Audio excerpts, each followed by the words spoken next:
3 jours de silence ont suffi pour faire basculer un pays, comme si le désert lui-même retenait son souffle.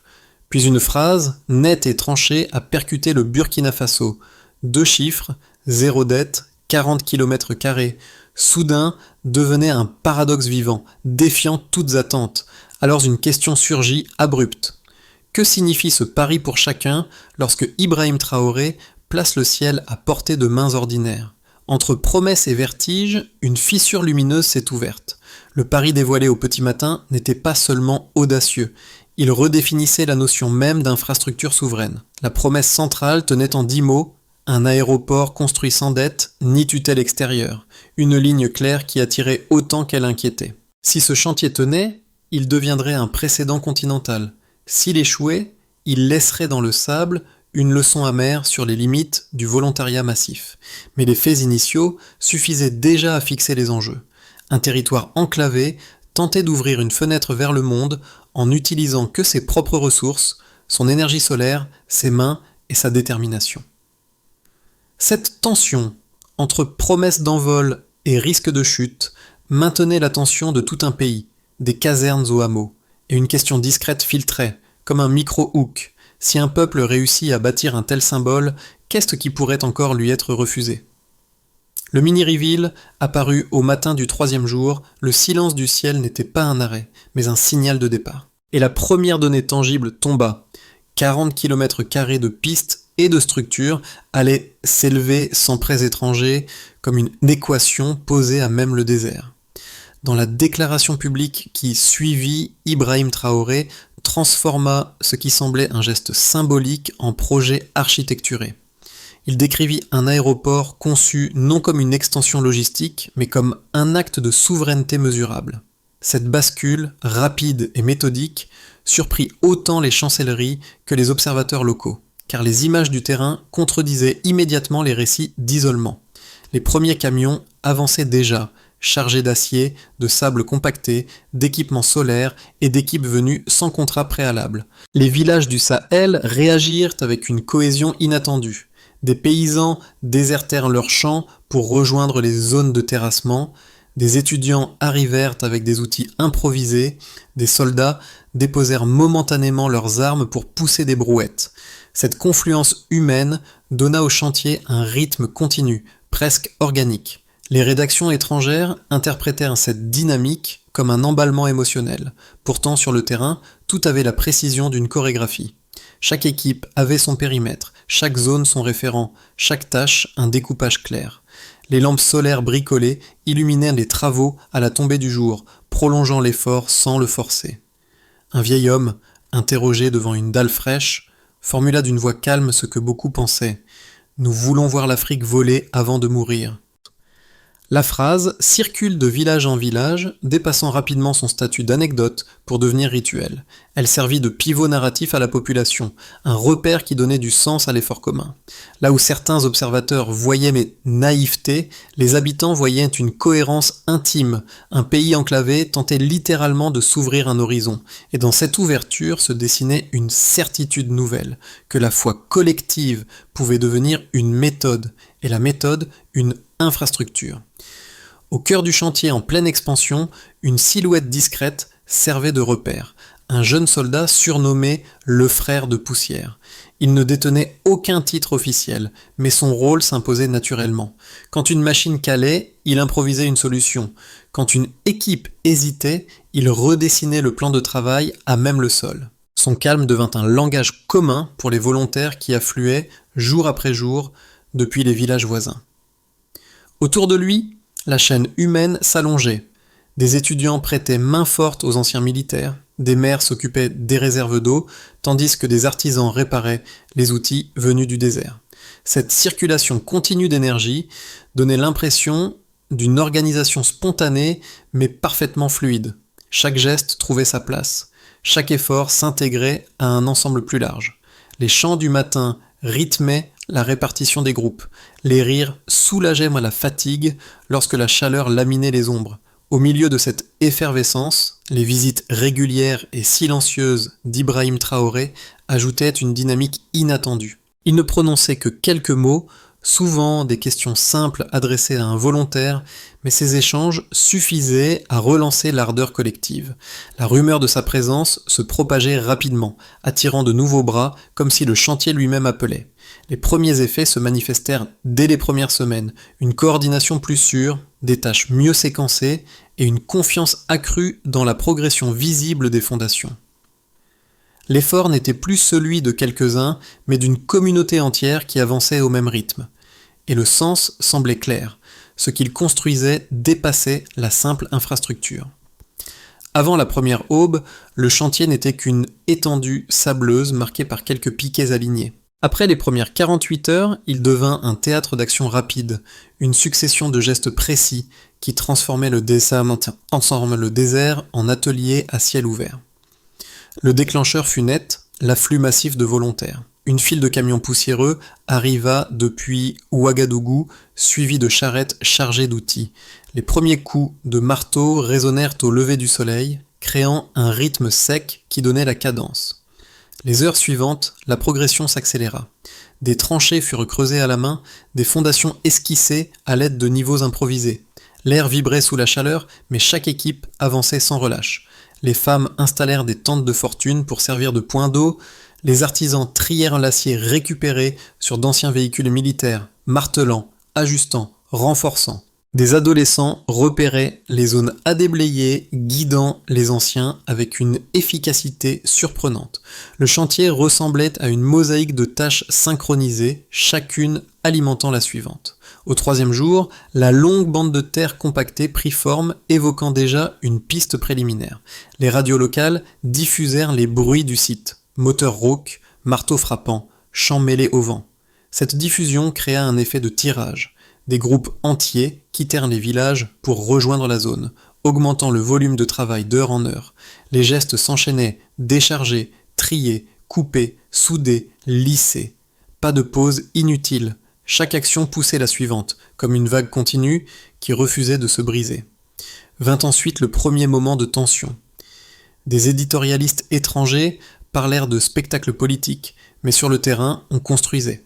Puis les images satellites révélèrent quelque chose d'inattendu, plusieurs kilomètres de pistes déjà visibles. Ce choc fit basculer le récit extérieur.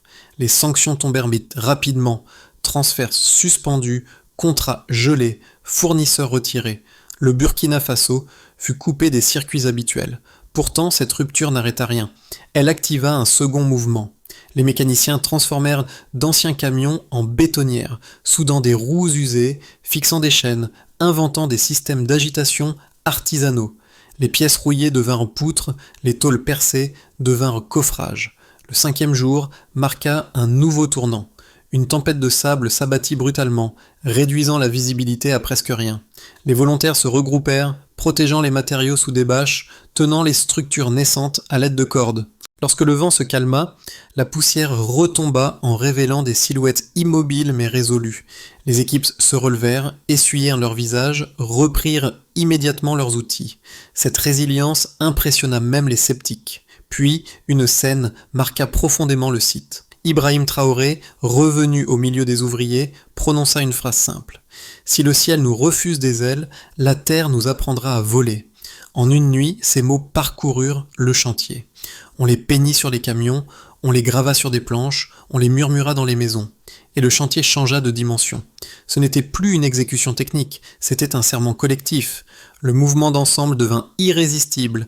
Les gestes s'intensifièrent, les équipes se formèrent sans ordre, les jours se succédaient en progression constante. Le désert, d'abord silencieux, battait désormais au rythme d'un pays entier qui avançait, non par contrainte, mais par conviction. La transition du possible vers le mesurable devint claire lorsqu'un premier bilan officiel fut publié. 42% des pistes étaient tracées, une base concrète qui révélait l'ampleur réelle du travail accompli. Cette proportion montrait un rythme d'avancement inhabituel pour un projet sans financement extérieur. Puis un deuxième indicateur surgit. 27% des structures métalliques étaient déjà montées. Un chiffre qui témoignait d'une capacité d'ingénierie née directement du terrain. Enfin, une donnée surprenante compléta le tableau. 100% de l'énergie utilisée provenait de panneaux solaires locaux, une preuve que la contrainte énergétique avait été transformée en ressource structurante. Ces 3 mesures, simples mais puissantes, redéfinissaient l'analyse. Là où les partenaires étrangers anticipaient des lenteurs, les courbes montraient une progression quasi continue. Après chaque pourcentage, le chantier semblait gagner une nouvelle vitesse, comme si chaque unité supplémentaire de travail consolidait non seulement la structure, mais aussi la confiance collective. Les équipes puisaient dans ces chiffres une motivation renouvelée, et les villages environnants y voyaient un signe concret que leurs efforts trouvaient une traduction matérielle. Dans les hameaux du Sahel, les mêmes panneaux destinés à l'aéroport commencèrent à illuminer des foyers autrefois plongés dans l'obscurité. Cet effet secondaire, non planifié, généra un basculement social. Des enfants firent leurs devoirs à la lumière produite par les propres mains de leurs parents, des femmes préparèrent leurs repas sous des lampes solaires stables. Les anciens prièrent devant des maisons devenues étoiles. Chaque ampoule allumée devenait la matérialisation d'une promesse, celle d'une haute autonomie progressive. Les réseaux africains amplifièrent ces développements. Des millions de messages circulaient avec les phrases d'encouragement reprises d'un village à l'autre. À Nairobi, des étudiants taguaient sur les murs les mots attribués à Ibrahim Traoré, transformant ces déclarations en slogans générationnels. À Accra, les sermons dominicaux y faisaient référence, et à Dakar, elles devenaient des refrains musicaux. Cette diffusion rapide montrait combien les chiffres dépassaient leur fonction technique. Ils portaient une charge symbolique, l'idée qu'un pays isolé par des sanctions pouvait néanmoins générer une dynamique interne suffisamment forte pour modifier la perception continentale. Pour les observateurs internationaux, le changement fut brutal. Les banques qui avaient suspendu leur transfert durent reconnaître que le chantier avançait malgré elles. Les rapports confidentiels évoquaient désormais un risque d'autonomie logistique, expression qui traduisait l'inquiétude de voir émerger un modèle échappant au circuit traditionnel. Les analystes, dans leurs notes, ajoutaient que chaque pourcentage gagné représentait un vote silencieux pour l'indépendance structurelle. Les experts calculaient les coûts théoriques, mais les images satellites montraient autre chose. Des fondations qui prenaient forme semaine après semaine sans machines importées, sans crédits multilatéraux. Dans les villages, personne ne parlait de géopolitique, on parlait de lumière, on parlait de progrès visible, on parlait des gestes répétés qui rendaient le sable habitable. Et au centre de cette dynamique, Ibrahim Traoré avançait sans podium, observant les travaux avec la même sobriété qui avait caractérisé l'annonce initiale. Les chiffres, froids et nets, racontaient une histoire brûlante, celle d'un peuple qui transformait sa propre foi en équation pragmatique. Les critiques formulèrent d'abord une thèse rigoureuse. Un projet d'aéroport sans prêts extérieurs risquait de condamner le Burkina Faso à une impasse financière.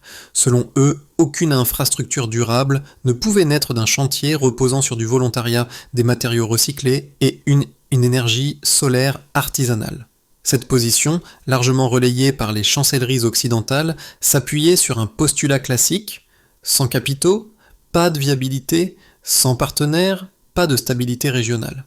Un deuxième argument suivit, plus technique. Des économistes estimaient le coût théorique du chantier à 1,8 milliard de dollars, un montant que les modèles traditionnels jugeaient impossible à couvrir sans aide internationale. Ils ajoutaient que l'absence de supervision extérieure compromettait la fiabilité des structures et que l'isolement financier exposait le pays à des retards irrémédiables. Dans cette perspective, l'initiative apparaissait comme une démonstration politique vouée à heurter les limites matérielles. Face à ces objections structurées, les partisans du projet apportaient une lecture tout aussi solide. Ils rappelaient que les dépenses réelles du chantier étaient presque nulles, précisément grâce à l'usage systématique de matériaux réemployés, d'ingéniosité locale et de travail bénévole. Ils soulignaient que l'énergie solaire, déjà opérationnelle à 100% selon les bilans, éliminait l'un des postes les plus coûteux d'une infrastructure classique. Cette approche inversait la logique financière habituelle. Au lieu d'additionner les investissements, on réduisait les dépendances jusqu'à les rendre négligeables. La réponse la plus décisive venait toutefois d'un fait observé sur le terrain. Les images satellites confirmait une progression constante des pistes et des structures. Là où certains prédisaient l'immobilisme, les fondations s'étiraient sur le terrain de semaine en semaine, prouvant que le modèle alternatif fonctionnait, et l'argument moral, souvent relégué au second plan, prenait ici une densité nouvelle. Un pays enclavé par les sanctions produisait une infrastructure majeure avec ses propres ressources. Cette inversion, d'une faiblesse présumée vers une capacité démontrée, servait de contrepoint logique au scepticisme initial. Dans cette confrontation d'idées, aucune partie n'était caricaturée. Les réserves soulevées méritaient d'être entendues, mais les faits disponibles, eux, indiquaient clairement que le chantier ne relevait ni du mirage, ni du geste symbolique. Il reposait sur un système cohérent où contraintes, solidarité et méthode formaient un tout fonctionnel. La bascule fut immédiate. Lorsque les premiers foyers autour du chantier s'illuminèrent grâce aux panneaux solaires initialement destinés aux pistes, quelque chose se modifia profondément dans la perception collective. La lumière, d'abord conçue comme simple outil technique, devint un signal. Le projet débordait de son périmètre pour toucher la vie quotidienne. Des enfants lisaient dehors à la tombée du jour, des femmes cuisinaient sans craindre l'obscurité, des anciens priaient sous des toits devenus clairs. Cette clarté nouvelle n'était pas un supplément. Elle redéfinissait l'utilité même de l'infrastructure. Les radios locales relayaient ces scènes, créant un effet d'accélération sociale. On ne parlait plus seulement de pistes, mais d'un territoire qui s'éclairait par sa propre main-d'œuvre. Les sceptiques, eux, réalisèrent que l'enjeu n'était plus seulement logistique, il était civilisationnel. Dans ce moment précis, Ibrahim Traoré fit une brève apparition, rappelant que la lumière est la première forme de souveraineté. La phrase circula d'un village à l'autre, donnant à cette étape un statut pivot. Le chantier n'était plus un défi imposé au désert, mais un miroir tendu à tout un peuple. Les répercussions concrètes apparurent d'abord dans la vie des populations locales. Les villages proches du chantier virent leur nuit se transformer. Les panneaux solaires installés pour l'aéroport alimentaient désormais des foyers qui n'avaient jamais connu une lumière stable. Les enfants pouvaient étudier après le crépuscule, les femmes cuisinaient sans redouter l'obscurité. Et les anciens retrouvaient un espace de prière serein. Cette amélioration immédiate du quotidien donnait au projet une dimension intime. Il ne s'agissait plus d'un pari national, mais d'un changement tangible dans les gestes les plus simples. La confiance montait à mesure que la lumière s'installait. Dans le plan socio-économique, une dynamique inattendue se déploya. Les récoltes collectives servirent à nourrir les ouvriers. Les artisans redonnèrent vie à des ateliers improvisés, capables de transformer des pièces abandonnées en matériaux utiles. Les associations locales organisèrent des collectes pour soutenir les volontaires. La solidarité prit la place de la dépendance et l'absence de prêts extérieurs ne fut plus perçue comme une faiblesse, mais comme une opportunité d'inventer des solutions autonomes. Les ministères coordonnèrent leurs efforts sans intermédiaires internationaux, montrant qu'une administration locale pouvait orchestrer un chantier d'envergure. Le projet devint un moteur social. Les nations voisines observèrent ce mouvement avec une attention croissante. Au Ghana, des étudiants lancèrent le programme Construire sans emprunter. Au Sénégal, les prêtres organisèrent des veillées pour soutenir ceux qui bâtissent le ciel. Au Kenya, un enfant écrivit sur le mur de son école « Un jour, nous construirons aussi notre propre ciel ». Cette diffusion symbolique indiquait qu'un nouveau langage politique circulait dans la région. Un langage né non d'un sommet diplomatique, mais d'un chantier poussiéreux. La figure d'Ibrahim Traoré, évoquée dans des débats publics à Bamako et Accra, incarnait une forme d'audace devenue référence. Enfin, sur la scène internationale, l'évolution fut tout autre. La tonalité changea radicalement. Là où les chancelleries parlaient autrefois de « isolement », elles évoquaient désormais un risque d'autonomie africaine par l'infrastructure. Les rapports occidentaux mentionnaient la possibilité d'un nationalisme technique, c'est-à-dire la capacité d'un pays à produire de grands ouvrages sans passer par les circuits financiers habituels. Un mémo confidentiel de Washington résumait l'inquiétude. Ce n'est pas le béton qui nous menace, mais la foi organisée. Le modèle burkinabé, né des contraintes, devint objet d'étude. Les sanctions, pensées pour freiner, avaient en réalité unifié le pays. Dans cette mosaïque d'effets, un fil conducteur se dessinait. Chaque progrès, chaque lumière, chaque piste tracée renforçait l'idée qu'un peuple pouvait s'élever sans permission. Et dans le désert illuminé, la démarche d'Ibrahim Traoré prenait une portée qui dépassait de loin la construction d'un aéroport. Au terme de plusieurs mois d'avancée visible, 3 trajectoires distinctes commencèrent à émerger, chacune dessinant une manière différente d'habiter les 12 prochains mois. Le scénario de base reposait sur la continuité. Les équipes maintiendraient le rythme actuel, les volontaires se renouvelleraient naturellement et les structures déjà engagées poursuivraient leur montée. Les tours de contrôle seraient finalisés, les systèmes énergétiques connectés à une dizaine de communes et les ateliers techniques, nés de la nécessité, deviendraient des unités locales capables de produire acier, verre et câblage. Cette perspective, prudente, pariait sur la stabilité sociale. Elle montrait un pays prêt à transformer l'effort collectif en méthode durable, sans dépendre d'un événement extérieur pour avancer. Un scénario optimiste allait plus loin en imaginant une propagation du modèle. Les ateliers du Sahel se convertiraient dans micro-usines modulaires. L'agriculture tirerait profit des réseaux solaires pour stabiliser l'irrigation. Des routes locales se développeraient grâce au même principe d'ingénierie frugale utilisé pour l'aéroport. Les écoles d'ingénierie absorberaient les volontaires pour coder leurs apprentissages. Et le pays deviendrait un laboratoire de souveraineté technique. Si cette dynamique s'enclenchait, le Burkina Faso pourrait inspirer une vague régionale portée par les nations déjà attentives aux avancées du projet. Dans cette version, le chantier ferait plus que réussir. Il redéfinirait la notion même d'autonomie. Le scénario pessimiste, quant à lui, reconnaissait les pressions extérieures, des sanctions renforcées, des cyberattaques, des restrictions sur les matériaux ou une campagne médiatique hostile pourrait ralentir l'élan. Les retards deviendraient probables, certaines équipes s'essouffleraient et la coordination pourrait se compliquer. Pourtant, même cette hypothèse ne signifiait pas échec. Le symbole solidement ancré dans la conscience collective survivrait aux obstacles. Le savoir-faire acquis, les ateliers créés, les réseaux sociaux locaux, tout cela continuerait d'exister. La structure morale précédant la structure matérielle, aucun contretemps ne pourrait effacer ce renversement psychologique. À travers ces 3 chemins, une seule recommandation se dégageait, raisonner en termes de trajectoire, non d'instantané. Les projets qui transforment un pays ne se jugent pas à la vitesse des grues, mais à la capacité d'un peuple à maintenir une direction commune. Et dans le cas du Burkina Faso, cette cohérence demeurait le moteur le plus puissant. Dans la vie quotidienne, le chantier devint un repère silencieux. Les familles vivaient ces avancées comme un rappel qu'un effort collectif pouvait transformer des habitudes anciennes. Les jeunes y voyaient une preuve que leurs gestes comptaient réellement. Les travailleurs de retour au village racontaient non la difficulté, mais la dignité ressentie en participant à une œuvre commune. Pour ceux qui observaient de loin, l'essentiel n'était plus la technique, mais la sensation qu'un peuple reprenait la main sur son propre horizon. Cette énergie, discrète mais réelle, reliait chacun à l'idée qu'une action partagée pouvait changer l'échelle d'un pays. La méthode proposée reposait sur une progression simple et mesurable.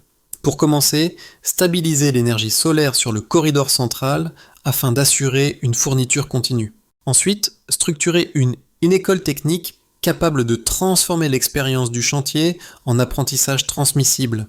Puis, consolider les ateliers nés de la débrouille en petites unités capables de produire acier, verre et pièces essentielles. Par ailleurs, tisser des coopérations africaines d'égal à égal, fondées sur l'échange et non la dette.